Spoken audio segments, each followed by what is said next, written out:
Morning guys. Ngayon, ang vlog ko na to ay how to change oil. Miosol ay do it yourself DIY. So ipapakita ko dito kung paano mag-change oil ng Miosol ay Yamaha Miosol ay papakita ko sa inyo kung paano gagawin. At unang-una,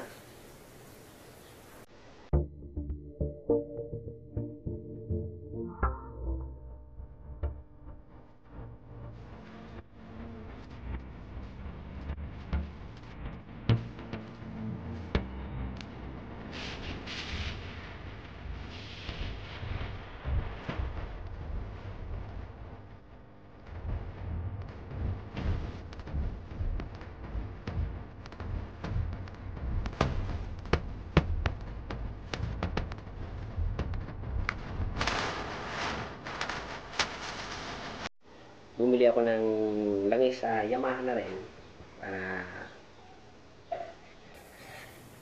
sa pulumpisa doon ako bumibili ng langis na pampa-change oil.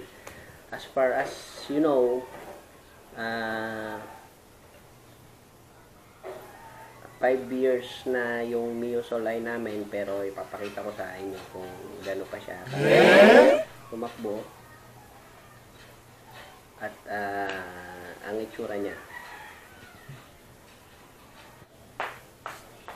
Ito, pag bibili kayo ng langis sa Yamaha, sabihin nyo lang na pang automatic. Kaya ito ibibigay sa inyo. Ito po yung pinakamura. Kasi ito namang motor namin ay ginagamit lang namin pag hatid sundo sa bata, 3 kilometers papunta, 3 kilometers pabalik. So hindi siya masyadong hard yung malalayong takbo, kaya okay na itong pinaka mababang presyo. Ano na rin siya, 4-stroke Yamalube DW-40 Yamalube 4-stroke motor oil.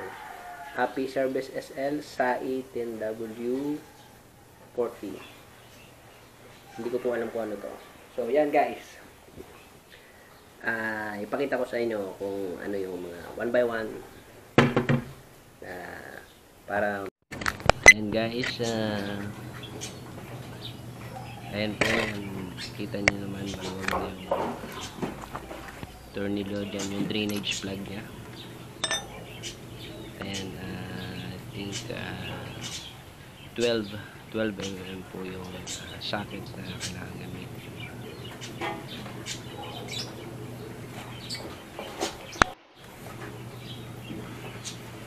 So, ganyan lang po kailangan. At usual, may sahod na pang salo na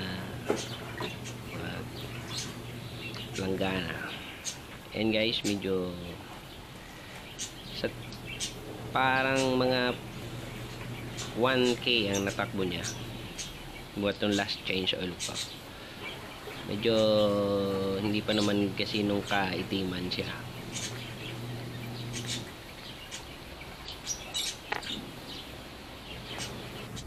So, konti na yung patak niya. So malapit na uubos. Bubuksan naman natin ngayon yung salinan para bumagsak lahat yung langis. Ginamitan ko siya ng 10 pesos kasi wala akong 10 peso coin, wala akong makuha na 1 peso coin. Kaya okay naman, kasya naman siya. Ayan. Sana lang drainage. Ayan yung salinan. So yung gravity niya, ayan. Ito naman guys, ano naman yan, oil filter ng Miosol ay yung pinatanggal ko na ito. Dahan-dahanin nyo lang kasi may spring yan sa loob at saka gasket. So dahan-dahanin nyo lang pagtanggal. So yan, ganyan yan guys, para ayan,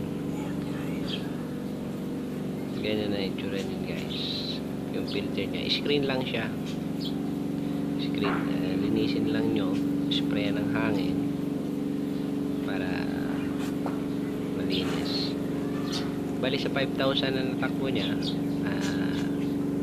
ngayon ko lang binuksan yan, oil filter nya.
Yan guys yung lagayan ng gear oil para sa ating Mio Soul, pero tinitingnan ko kung okay pa yung langis niya. Kung meron, kailangan lagi meron yan. Kaya yan, chinecheck ko gamit ang walis tingting para malaman kung meron pa siyang gear oil. Ayan, maputi pa naman yung gear oil niya, kaya hindi ko na muna siya papalitan. Okay guys, now nakita nyo naman kung paano i-change oil, kung alin yung tatanggalin tornilyo.